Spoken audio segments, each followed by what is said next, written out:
Welcome back, guys, to another War of the Visions video. We're going over the tactics characters today. We have Orlandeau Ramza and Gaffgarion that we're tackling. Once again, thank you guys for the support. If you want to see more stuff like this, make sure that you subscribe. So let's get in here right now. 3 characters that you can acquire either on the banner or for free from the event. We have Orlandeau and Ramza that are from the banner that you can acquire, and then we have Gaffgarion, which is going to be a free unit who is also incredibly powerful. Now, we're not going to be talking about the event itself in this video. We're going to be tackling that subject in a second video. So let's get in here for you guys with Orlandeau, the first character that we're going to be tackling. Orlandeau is going to be a melee character, but he does have a lot of range and AoE damage with his abilities. His jobs is going to be Sword Saint, Samurai, and then Knight, and he's going to be a Thunder Element character. He's going to have the Trustmaster reward, his own Mantle. It's going to have a special ability that allows you to reduce a little bit of damage you take after you activate it for a couple of turns, and then it also is going to have a little bit of agility on it as well,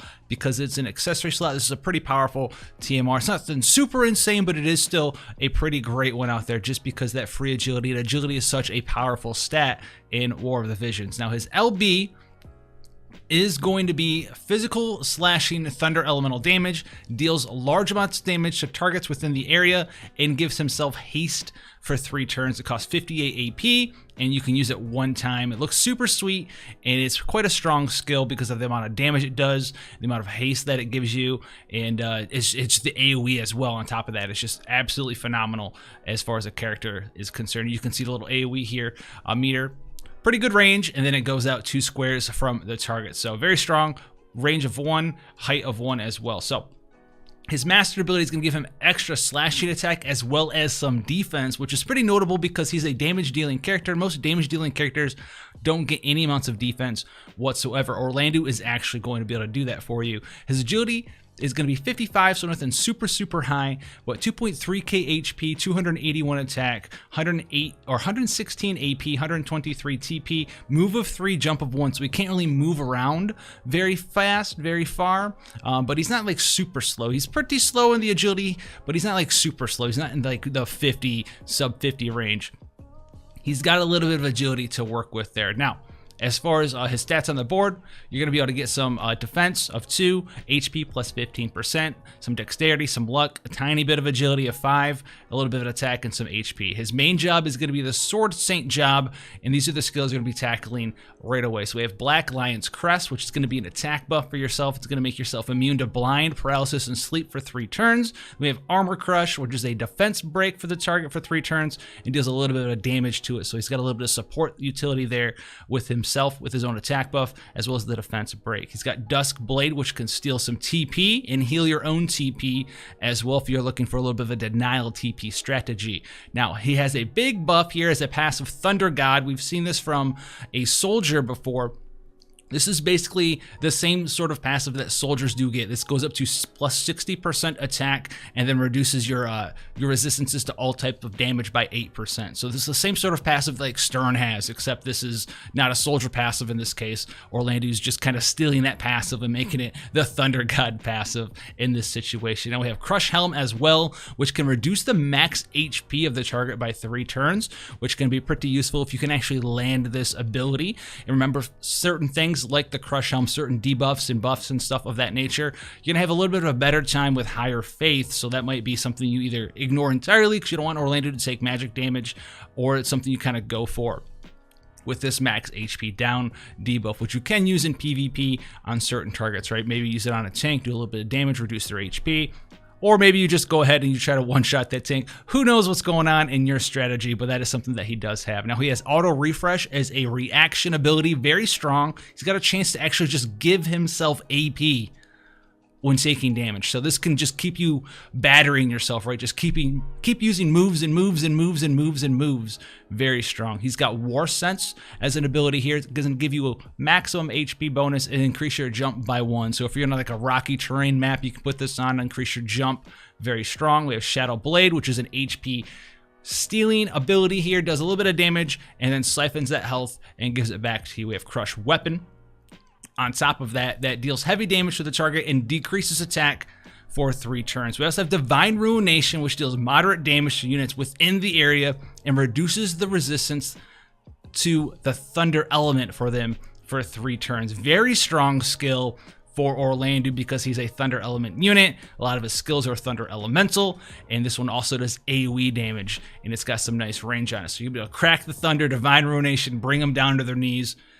Very, very, very strong skill for you to be utilizing in his Sword Saint skill. This might be renamed to Holy Knight at this point, who knows, but it should be Sword Saint after it's translated. Now he also has Samurai here, so he has another very strong passive that you can pair for attack boost here with Blade Soul from Samurai.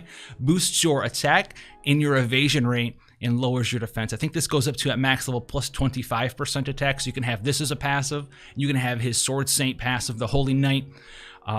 Thunder God passive, I think is what it's called, for 60%. You have 85% attack with a little bit of evasion rate. I think you lose like 4 defense, 5 defense. It's nothing all that crazy, especially since you already get bonus defense from his mastery ability.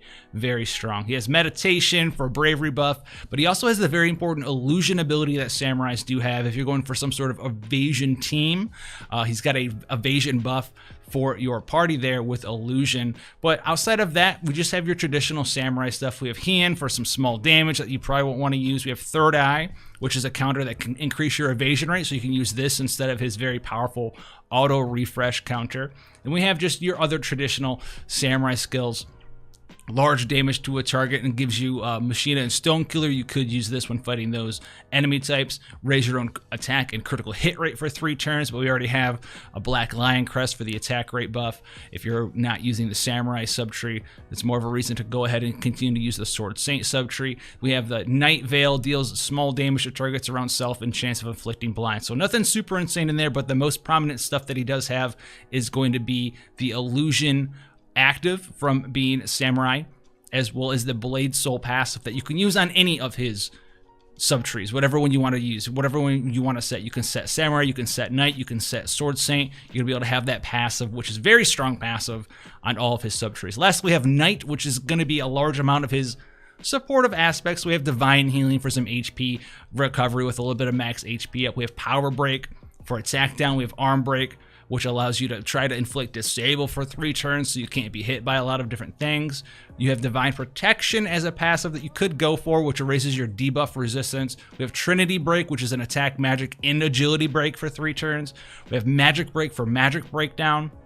We have a max HP plus passive, so if you want to make him a little bit tankier, not only does he have 2 different passive that raises attack, right, with the Holy Knight passive, or I keep calling it the Holy Knight, but it's the Thunder God passive and the Samurai passive, but remember, he has that other passive, max HP and jump up, and then he has got another max HP plus passive, so you can make him tankier too if you want. So you can do a lot of cool things with Orlandeau. Then lastly, we have Speed Break for agility down, and we also have Sword Guard for his last Knight ability, which has a chance to just reduce damage taken. So there's a lot of cool stuff. You can make him tanky, you can make him do more damage, you can make him dodgy, you can do kind of whatever you want. And then lastly, his resistances, he actually resists slashing damage by 25%, which is a pretty big one as a physical damage dealer. A lot of characters out there do like to do slashing damage. He resists it by 25%, but he's weak to magic by 25% and weak to missile by 10% there. He also is going to be resistant to water by 20%, and then he's going to be weak to earth by 10% there. So very strong character, Orlandeau. Very, very hyped up, rightfully so. And this is because he's so flexible. He can do the damage. He has the support as well as if you need it. He can play into different team compositions. He can give that support out. He can be dodgy, make you a dodgy team with his nice Samurai passive for the 25% dodge for your party, on top of the 10%, 12% dodge. I do believe it's 12% maxed out from the actual Samurai passive. So Sidolphus Orlandeau, very strong, big damage character, lots of attack. You can't really go wrong with him. He's going to be incredibly powerful. And then one last caveat, a lot of characters, certain characters, every character in the game, I should say actually, right, when you do a normal physical attack with him, you do a little bit of damage, but that damage also has like a ratio that goes with it. And Cid's is actually a little bit higher than average. So if you were to give every character a ratio to their attack, right, it'd be like a 0.8, so they like 80% of their damage with a normal attack. Whereas like Cid, I do believe he's like 1.1 somewhere. So he's like way higher. He's, instead of a 0.8, he's got like a 1 or 1.1. So he actually hits really hard with his auto attacks too. So very strong character, Sidolphus Orlandeau there. Now the next character we're going over is Ramza Beowulf. He's going to be a holy element character. his first job is going to be special as well. It's going to be a Squire job. He's got Spellblade as well as a Ninja. So Ramza is going to be a character that you're going to be able to use to support your team and do damage at the same time due to the special effects that he has from Squire. As well, he's going to be able to get around the map pretty fast due to the fact of he's going to be having access to a lot of different ninja abilities. So let's get in here with his limit burst here, which is going to be Ultima, magic damage, magic attack, non-elemental. And here's the big thing. We just talked about dodge. You're going to see more characters and more people in PvP try to be building dodge builds because they're very effective. His limit burst deals non-elemental damage large to targets within an area based on your magic, and it's a guaranteed hit. You cannot dodge this limit burst. It is very, very, very, very, very powerful, and it's very, very strong, especially if you're building him as a mage character. And it has really, really, really nice range, as you can see, because it is AoE damage. It comes out instantaneously, goes pretty far across the map, and then it hits not only the square that you're targeting, but the ones next to it too. So very strong. Limit burst only costs 49 AP. It's a little bit cheaper than most limit bursts as well. His master ability gives him max HP plus 10% and slashing attack plus 10. So very, very strong master ability. As far as speed goes, he's actually a little bit slower than Orlandeau is, but this is gonna be made up for by him having access to the ninja sub job. He does have base move of 3. He's got move 3, jump 2. So pretty decent, nothing super crazy. He's got 2.1k HP when maxed out and 264 attack as well as 239 magic. Now moving into his ability board, you're gonna get HP plus 15%, a little bit of spirit. So he's gonna be able to tank up those magic attacks a tiny bit better than usual. That's 6 spirit is equivalent to 6% magic reduction compared to having no spirit whatsoever. A lot of bit of luck there, 47 luck, 17 dex, 8 agility, 29 magic, 40 attack, 9 TP, and 40 HP there. Now let's move into his main job here, which is going to be Squire. His first skill is Dawn Blade. It just does some moderate damage to a single target, nothing special. But then we have Chant, which reduces your own HP to heal an ally for some HP. So he's got a little bit of healing there if you want to use him as like an off healer. It's something that he can do. He has Dual Break, which breaks attack and magic to a target for 3 turns. So he's going to prominently, even in PvE, break some bosses so you take less damage. It's going to help you out in a long run. But not only can he reduce attack and magic for the enemy, he has Shout, which raises attack and magic, as well as Bravery for himself and allies within the area. So we've seen an effect like this, right? You've probably used Phoenix Cheer by now. You've probably used Phoenix Cheer for the faith buff, so you can stack up your faith.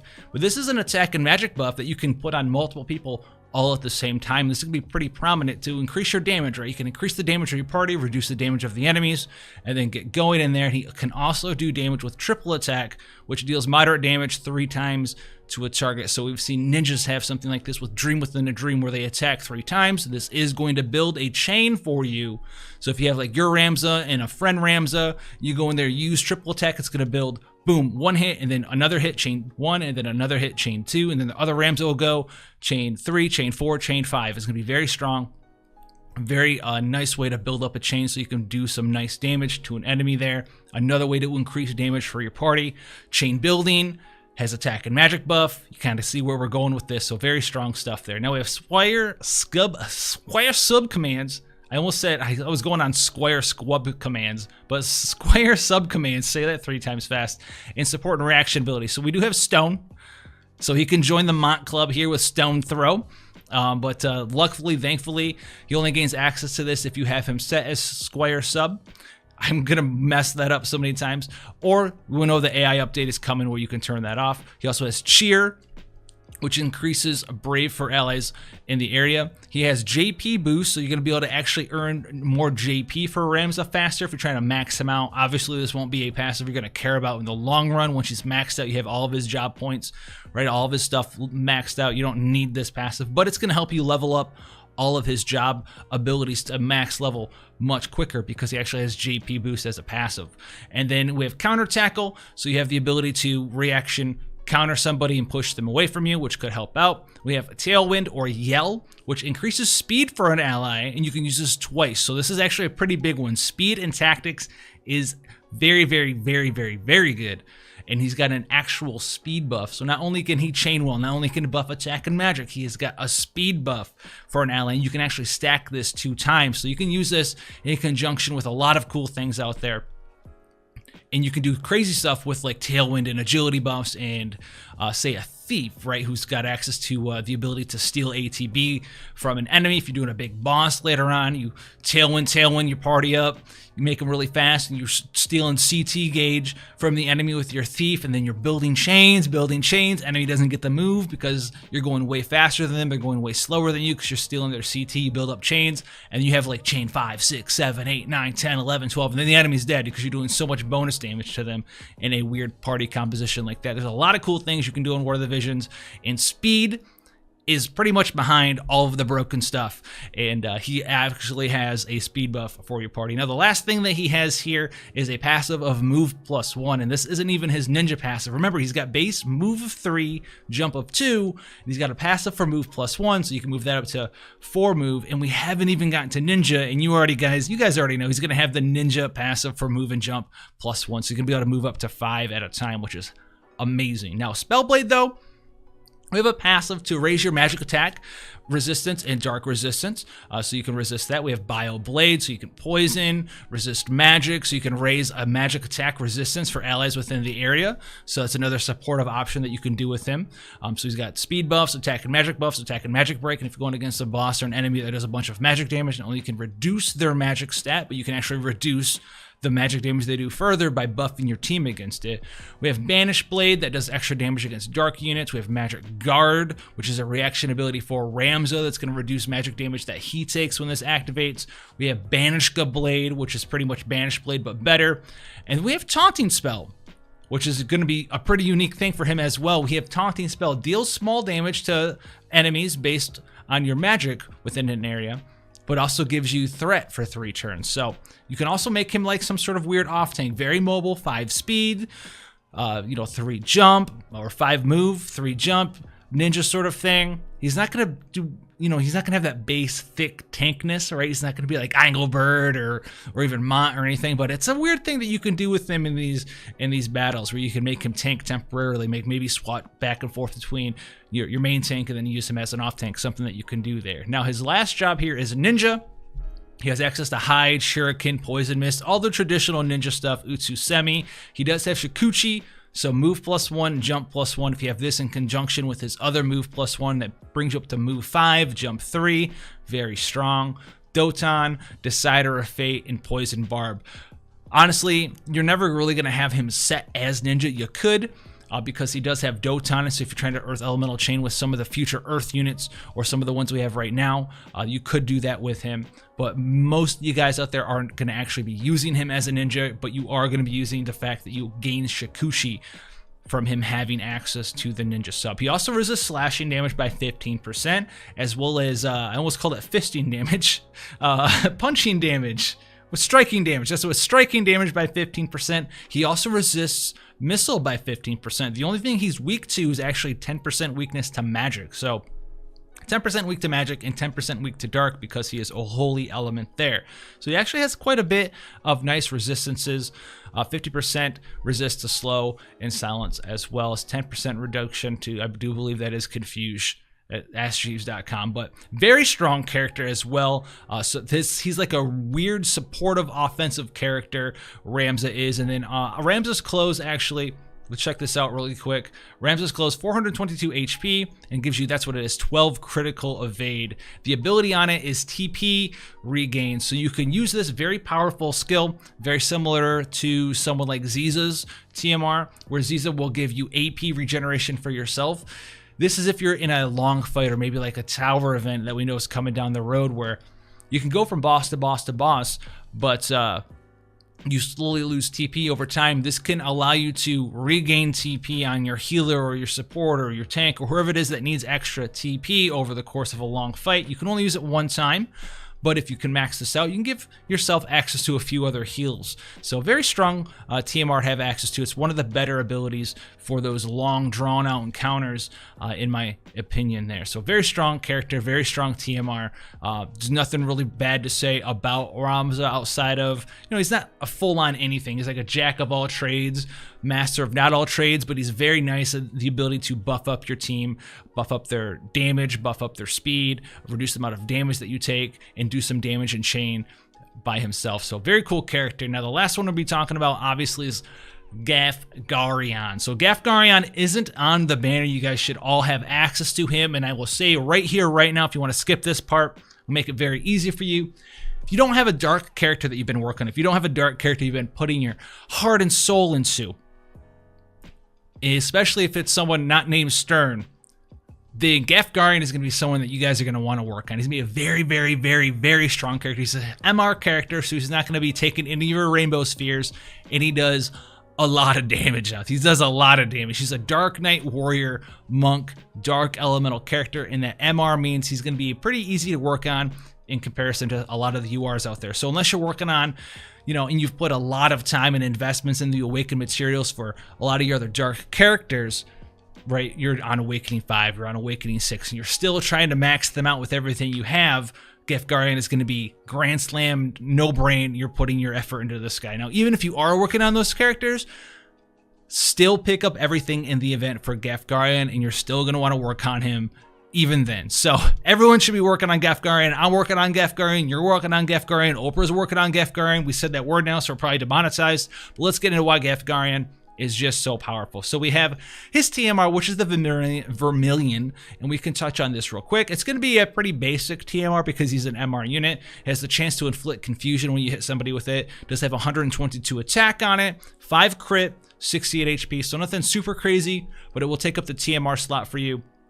And it, of course, is going to be a sword there for you. So pretty cool, pretty powerful. Nothing super crazy, though. It's not, stronger than a +5 crafted weapon, but it is pretty strong. His master ability here, now check this out. Initial AP plus 10%, so you're going to be able to get more abilities off faster right away. Critical damage plus 25%. So if you're maxing out crit, maxing out your dex, maxing out your dexterity, maxing out your luck, all right? Someone's going to have that down in the comment section below. I already know it. Maxing out your luck, your dexterity, all of that good stuff. You're critical on your weapon, which his TMR even actually has a little bit of critical. You're going to be doing a bunch of bonus damage. So very, very nice master ability for him. That's going to help him out tons. He actually gets 18 more crit from his ability board.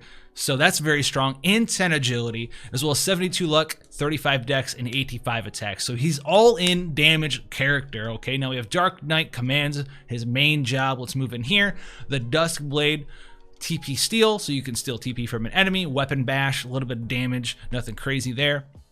We do have Abyssal Blade, though, which decreases your own HP to deal heavy damage to units within an area. We've seen abilities like this from the Soldier passive class that we have access to. We've seen people like Stern have abilities that drain their own HP to do a bunch of damage. Abyssal Blade is just like that. We do have Deception, which is going to be a pretty interesting skill here. Increases the amount of damage against human-type enemies for 3 turns. So if you're out, you're out there, you're ready to do damage, but you're not quite in position yet, you want to do more damage next turn, Deception, you get Human Eater, basically Man Eater, for that sort of buff, and then you can do even more damage the following turn. We have Shadow Blade, when this is going to be his final base Dark Knight ability, small damage and drains HP. But now we have his other abilities that you can gain access to with sub commands selected as Dark Knight. We have War Mastery, which can increase your own evasion for 3 turns, so you can go into some sort of evasion team if you want to, because he's got his own evasion buff. But his passive here, we've seen it. We've seen it from Thunder God Cid. We've seen it from Soldier. How he has it as well. Vehemency increases attack significantly, 60% at max level, decreases resistances to all attack types, so that 8%, weakness to slashing, piercing, striking, almost said something different, all of those different things, missile, magic, 8% weakness, but 60% attack there, and he does have, hint, hint, Soldier as a class as well, so let's get to that in a second here. But finishing off this class here, Merciful, Masterful, Mercenary, Say that 3 times fast. Has a chance to counterattack when damage is done, restores the amount of damage done as HP. So very strong, a little bit of counter, a little bit of self-healing there. We have Conniving Blade, deals moderate damage to the target and deals critical damage with a back attack. So remember, critical damage plus 25%. If you get around the back of your target, you use Conniving Blade. Guaranteed crit, which means with his master ability, on top of whatever the critical would normally give you, you get an extra 25% damage. So very, very strong. Then we have Unholy Sacrifice, which decreases your own HP to deal heavy damage to the targets around you within an area. So very, very good there. And then Mercenary Pride, you can make him to immune to Confuse and Charm if you set this as a passive. Now, let's go down into Soldier here. We have Warrior attack commands up, attack up level 1 to increase your attack. We have Discipline to raise your attack by 3. We have Body Slam, we have Stone Throw, we have Counter Attack, Killer Blade, as well as Treatment. Sadly, I know I hinted you in everything. We don't have Stern Soldier command. This is Warrior commands, more similar to Lord than anything else is. And you got debated. I'm sorry, but you know, nothing super crazy in here. We have Killer Blade though, which can help with the killer damage plus Man-Eater at the same time, so you can continuously raise your Man-Eater. You can use his Man-Eater buff beforehand, and then you get into combat, you do some damage, your Man-Eater buff is wearing off, you Killer Blade, you put your Man-Eater buff back up if you're using Warrior as your sub-command. But you can stack his own personal attack passive from Dark Knight up with the attack passive from Warrior. So you get double attack passives, very, very, very strong. Now we move into Monk, and we have access to Store, which significantly raises your attack for 1 turn. So if you want to really do some big burst damage, you could with him. You could use 1 turn to give him his own killer buff, and then the next turn use Store, and then go in and do damage if you want to do that. But then we have Strike Mastery to raise your strike and attack. That doesn't really matter that much. Breathing Technique to remove certain status ailments. That doesn't matter that much. Terra Slash, that doesn't matter as much. Fist Counter, Surging Strike, none of these really matter as much. The main thing comes from his ability to stack up those attack passives, his critical damage passives, the attack passive from the Warrior, and guaranteeing critical hit in conjunction with his Man-Eater passives. He does a lot of damage. He's weak to magic by 25%. He's weak to missile by 10%, but he does, just like Orlandeau, resist slashing by 25%. He's also weak to Holy by 15%, but he's an insanely strong character. He's very, very basic. He doesn't have all the cool flexibility like a lot of the other characters did have, right? Orlandeau and Ramza, but he's very, very strong. That extra 25% crit hit damage is huge. When the vast majority of monsters that you're fighting for a good period of time are humans, that comes up quite a bit with his own ability to stack up his Man-Eater buffs, the fact that he can give himself a guaranteed crit, even if you haven't worked down all of your gear, right? You don't have all the crit gear in the world, all the dexterity gear, all the luck gear in the world for him yet. We're all still new playing this game, starting out. We don't have access to all that stuff yet, but he still has a way to guarantee crit, so you can just max out his attack for now, max out his speed, have him run around, all right, and just start backstabbing people with his big sword. What is this skill called? The Conniving Blade. He also has access to the AoE damage with Unholy Sacrifice. So very, very, very strong. Put Vehemency on him, put attack up on him, and have him do work for you as a player in Brave Exvius War of the Visions. Very, very strong. Now we have one last thing to talk about here, and this is going to be the Vision card, the Will of the Beowulf. This card is insane. All right, this card is Nutters, Butters, Banana Sandwich strong. We talked about it in the previous video. If you didn't see that, we're going to touch on it again here. If you get access to this card, you're going to have an upper hand in PvP, period, because it does give you agility. If you're going for agility who can go faster, if that's your strategy in PvP, you're going to want to have this card. You don't have to have this card to do PvP, but if you're trying to do, I want to go as fast, I want to go faster than you, well, this card's going to allow everyone in your party to just be that little bit faster than everyone else. And then in PvE, agility is just a broken stat. We talked about how strong it can be with Ramza, right? Speed buffs, agility gear, all of this good stuff. It's going to allow you to do really good stuff, be faster than the enemy, take 1.5 turns more than the enemy, 2 turns per enemy turn. It's going to allow you to do just more things, build your AP faster, make sure your buffs are up all the time, get more AP to do more damage, build change, all of that stuff. Why does this card allow you to do that? Well, it's because it's the only card in the game that has the party ability of agility % up. So it starts out at a paltry 4% at level 0 over here. 3 slash and attack, 4% agility. But once you get it maxed out, it goes all the way up to 15%. Now this is level 99 4-star. And to get the card all the way up here, we'll have to see exactly what's in the shop, all of that good stuff to see if it's worth your time. That video is coming out later today, as I said. But this card is absolutely insane. Even if you can get it partially up there, right? You can get 10% agility from the card. Remember, you should be able to, if you get one of the cards, buy some of the shards in the shop for currency, right? I think it's like 1,200. Fizora usually is 25 shards that you can buy one time. And that's going to allow you to LB the card right away. And then you can, get those medals. We already know there's going to be medals for the event, for the Tactics event. You buy more shards from those medals, albeit a couple more times there, because you're maybe pulling for this card, you're pulling for Orlandeau, you're pulling for Ramza.